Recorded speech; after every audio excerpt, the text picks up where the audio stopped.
Welcome, Reverend Hello, Warnock. everybody. We will turn this over to you. We're so happy that you made it and look forward to hearing from you. Tell us what's going on. Oh, wonderful. Sorry I'm late. It's wonderful to be with the DeKalb County Democrats. Thank you so much. Look, this is, first of all, a difficult time, a dark time in our nation's history. We're confronted with so much. We're dealing with a once-in-a-century pandemic. Over 260,000 Americans have died. Much of that is death that could have been avoided.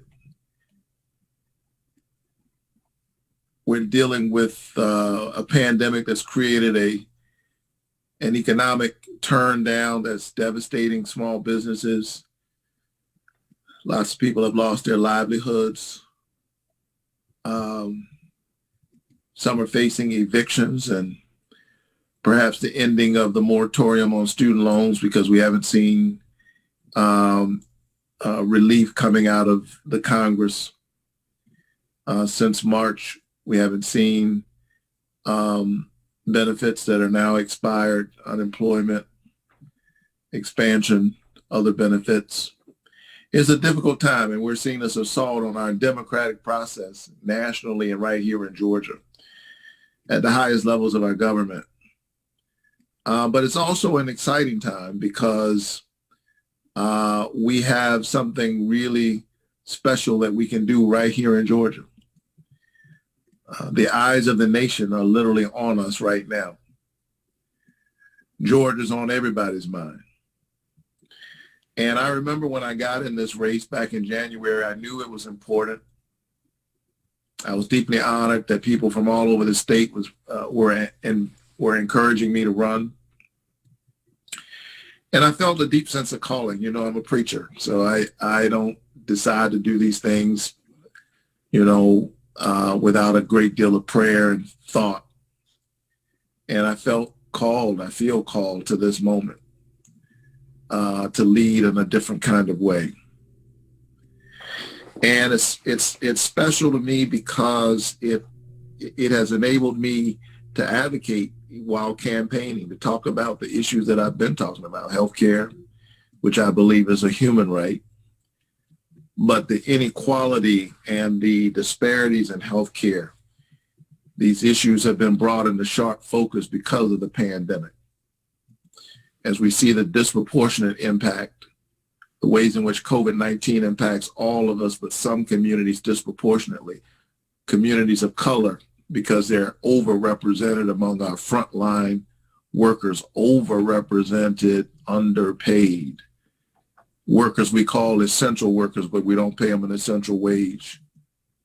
We don't often provide them with essential benefits, including health care. 500,000 Georgians in the Medicaid gap in a state where our state leaders think it's smart for us to pay the same federal taxes that they're paying in Illinois and California and New York that would provide for us Medicaid expansion. We turned down the Medicaid expansion. 9 of our hospitals closed in 10 years while we're subsidizing healthcare in other states. And so I feel called to this moment because I've been fighting for criminal justice reform for years. I've been registering voters. I've been engaged on issues even like labor trafficking and human sex trafficking. And I've been blessed to have such an amazing church that has never rested on its historic significance, but has always tried to continue to live into its legacy of justice making in the world. And here we are now, and the eyes of the world are on Georgia. But it's really the people of Georgia who are on my mind. I've been moving all across this state, moving across metro Atlanta, but also rural Georgia, where these hospitals have been closing. People are devastated, and they need leadership. And they feel a big disconnect between the way folks in Washington are talking and the conversations that they're having. How am I going to get my kids back to school safely? What am I going to do? I don't have experience being a teacher. How am I going to do this virtual thing with my kids? Am I going to lose my job? If I lose my job, will there be unemployment insurance and what I need there? What am I going to do to avoid evictions? all of these kinds of issues. And meanwhile, politicians are playing political games. And so I'm honored that in this moment, with all that's facing us, an economic turndown, a once-in-a-century pandemic, a renewed reckoning around race in our country, as we saw this summer, the tragic flashpoints of George Floyd and Breonna Taylor and so many others, that I'm running, pastor of Ebenezer Baptist Church, kid who grew up in the housing projects of Savannah, Georgia.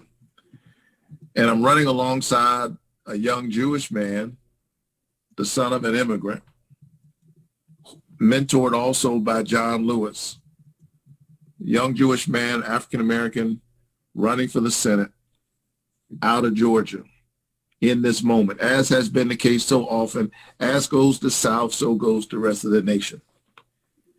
And so we are positioned. We're going to do something special in this state. Georgia's already blue, but we need folk to turn out like never before for this runoff election. Tell young folks who are in high school, who are seniors, who will be 18 in time for election day, that they can vote, that they should register by December the 7th so that they can register, so that they can vote either in early voting or by January the 5th. Tell people early voting starts December 14th. And election day, January 5th, we bring it to closure. We can win both of these seats. And we must. We must. People talking about divided government. If Mitch McConnell stays the majority leader, that's not divided government. You're going to have dysfunctional government. You're going to have paralyzed government. And the new president and new vice president will not be able to do the things they need to do. But if we win these two seats, change for the whole nation will have come out of Georgia. And a woman who is a descendant of Asians and Africans, an Asian American, African American woman, would be the tiebreaker around health care, around an essential wage, a living wage, around serious COVID relief, around infrastructure investment, around all of the things that are so very necessary in this defining moment in American history. So thank you, DeKalb. I love you and appreciate you so much. Let me know how we can be more present, what you need, any questions you have. And I want you to know that I'm laying it all on the line. I'm leaving it all on the field. I'm giving this all I got because so much is at stake. And I'm inspired to have you in this fight with us.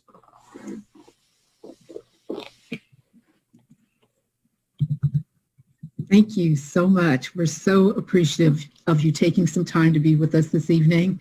And you know, we've got your back. Thank you for being here. Thank you so much.